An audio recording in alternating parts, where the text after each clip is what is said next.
انسان کو دکھ بھی آتے ہیں، بیماریاں بھی آتی ہیں، اپنوں بیگانوں کی طرف سے اس کو تلخیوں کا بھی سامنا کرنا پڑتا ہے۔ تو اس موقع پر آپ کی زبان کوئی ایسا جملہ نہ کہے جو اللہ کی ناراضگی کا سبب ہو۔ غم تو پہنچتا ہے اور غم سے انسان متاثر بھی ہوتا ہے، یہ تو نہیں ہے کہ تکلیف پہنچے۔ غالب نے کہا تھا روئیں گے ہم ہزار بار کوئی ہمیں ستائے کیوں۔ تو جب سینے میں دل ہے تو کوئی دکھ دے گا تو دکھی ہوگا، دل بے چین ہوگا۔ تو فرمایا کہ جب تکلیف پہنچے تو مدد کس سے طلب کرو؟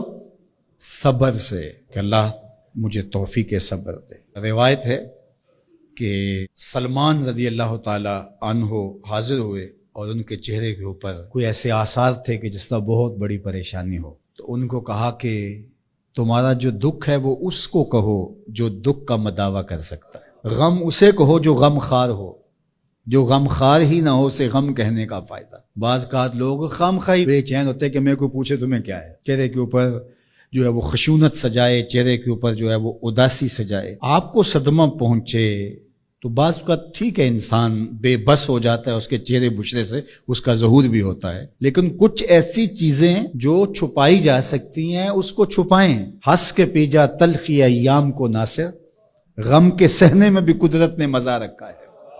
غم برداشت کریں، اندر اتار لیں، اس کو، اس کا اجر رکھا گیا ہے، اس کا صلہ بتایا گیا ہے۔ تو ہر چھوٹی چھوٹی بات کو لوگوں سے شیئر کرنا یہ نہیں، ٹھیک ہے کبھی آپ کوئی ایسی بات ہو آپ کر بھی سکتے ہیں، لیکن ہر وقت جو ہے وہ اکتائے ہوئے رہنا اور میں پریشان ہوں، میں پریشان ہوں، میں دکھی ہوں، میں دکھی ہوں، تو کیا وہ دکھ ختم ہو جائے گا؟ لوگ مہندی سجائیں گے تیرے لہو سے، لوگ مہندی سجائیں گے تیرے لہو سے، زخم دل کے نہ دکھاؤ کسی کو۔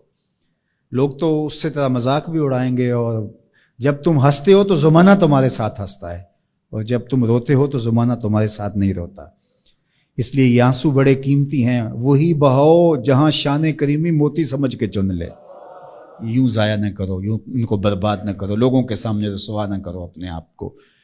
تو صبر کے دامن کو تھامو، ایک تو تلقین یہ کی گئی، اور دوسرا کہا والصلاۃ، اور نماز کے ساتھ اللہ سے مدد طلب کرو۔ حضور علیہ السلام جب بھی کسی مشکل میں مبتلا ہوتے تو حضور نماز کے لیے کھڑے ہو جاتے، اور میں نے خود کئی مرتبہ تجربہ کیا ہے، جب کوئی تکلیف پیدا ہو تو آپ نماز پہ کھڑے ہو جائیں، تکلیف میں تخفیف پیدا ہو جاتی ہے۔ اور بدر سے سخت دن کیا ہو سکتا تھا جب کافر پورے لاؤ لشکر کے ساتھ آ گئے، اور حضور کے لیے عریش ایک چھپر بنا دیا گیا، اور آقا کہیں وہاں مصلی بچھائے ہیں اور رب کے حضور کھڑے ہیں۔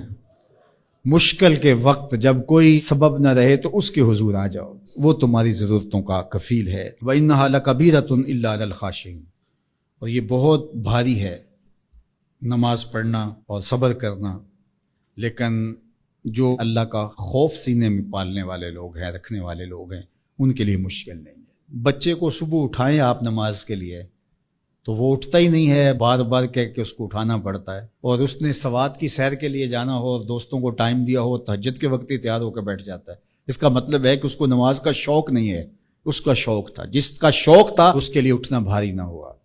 میرے والد گرامی سے کسی نے کہا جی جاگ نہیں آتی، تو فرمانے لگے صبح منڈی جانا ہو تو جاگ آ جاتی ہے، کچہریوں میں تاریخ ہو تو یاد آ جاتی ہے۔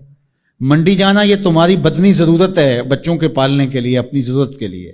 کچہریوں میں جانا خوف ہے، نہ گیا تو میرے خلاف فیصلہ ہو سکتا ہے، تو تمہیں نہ امید ہے اللہ سے اور نہ اس کا خوف ہے، تو پھر کیسے جاگ آئے؟